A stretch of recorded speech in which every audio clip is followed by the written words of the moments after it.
Hola amigos, les saluda Ernesto de la Torre. Hoy vamos a hablar Jesucristo, personalidad múltiple. ¿Qué significa esto? Hay grupos de creyentes que afirman que Jesucristo es el mismo Padre, que no son dos personas distintas, sino que el Padre es una manifestación del mismo Jesucristo. Ellos afirman que cuando Jesús hablaba con el Padre, estaba hablando consigo mismo.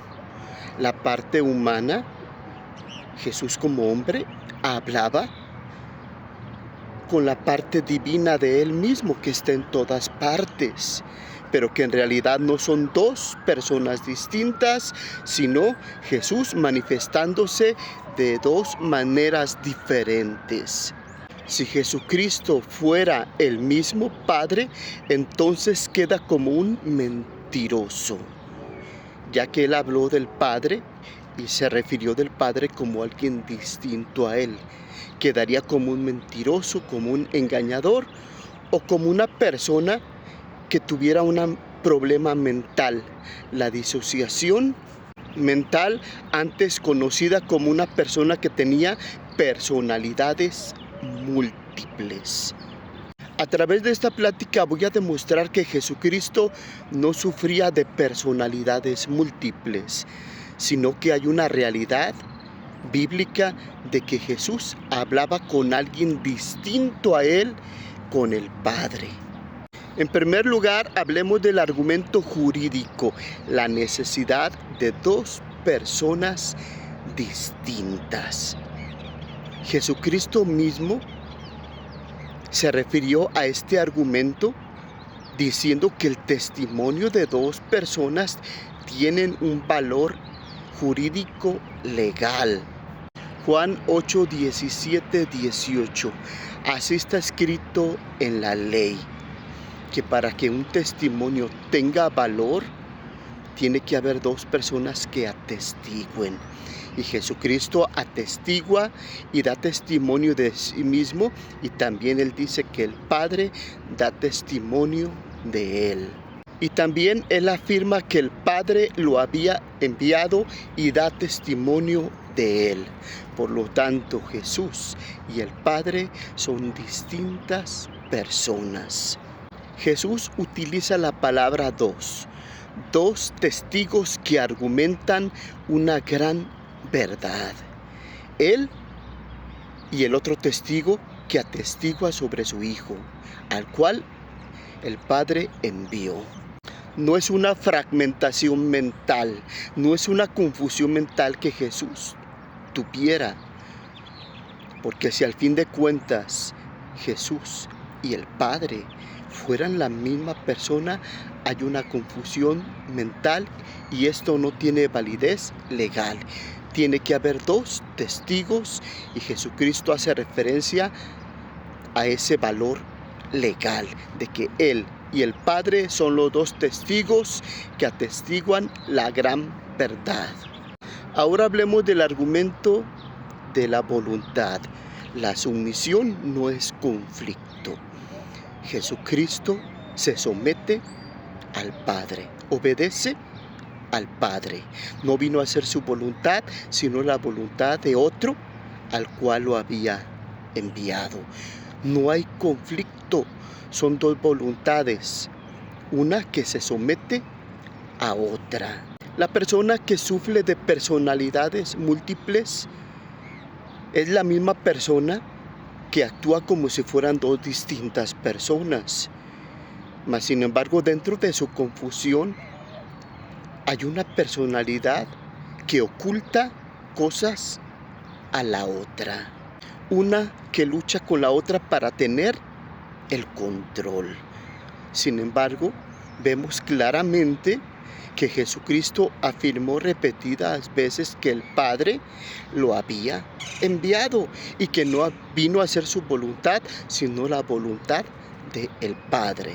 En Lucas 22:42 Jesús dijo que se haga tu voluntad y no la mía.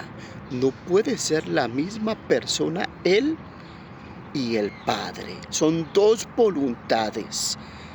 La voluntad del Padre y la voluntad de Jesús que se somete a la del Padre. Ahora hablemos del argumento de la omnisciencia compartida contra barreras amnésicas.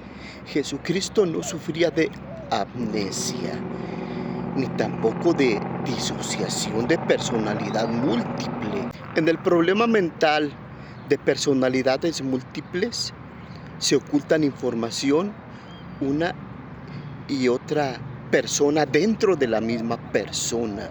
Se ocultan informaciones y una de ellas es más fuerte y quiere tomar el control de la otra.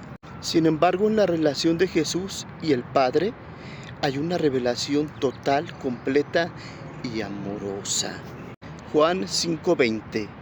Por eso el Padre ama al Hijo y le entrega todas las cosas que Él hace, de modo que os maravilléis. Jesús habla que el Padre ama al Hijo y también el Hijo ama al Padre. No son manifestaciones, son dos personas que se aman, se comunican, que tienen una relación familiar, no es la misma persona. Aquí vemos la relación de dos personas distintas. El Padre ama y el Hijo ama. El Padre muestra, el Hijo ve. El Hijo vino a hacer la voluntad del Padre y el Padre envió al Hijo. Hay muchas manifestaciones claras, bíblicas, donde podemos entender que el Padre es distinto al Hijo. El Hijo no es el Padre, son distintas personas. Ahora hablemos del argumento de la fuente externa, la voz en el cielo. Hubo una voz externa a Jesús, una voz del cielo, una voz del Padre que afirmó y dijo: este es mi Hijo amado, en el cual yo estoy complacido. Mateo 3:16 y 17. Había una voz en un lugar muy diferente. No era la voz de Jesús. Había testigos que presenciaron ese acontecimiento. No era que Jesús hablaba con él mismo y se respondía él mismo. No sufría de doble personalidad. No tenía un problema de disociación mental. Hubo testigos que evidenciaron de que se oyó la voz del Padre atestiguando: este es mi Hijo amado. Ahora hablemos del argumento de la preexistencia y el retorno.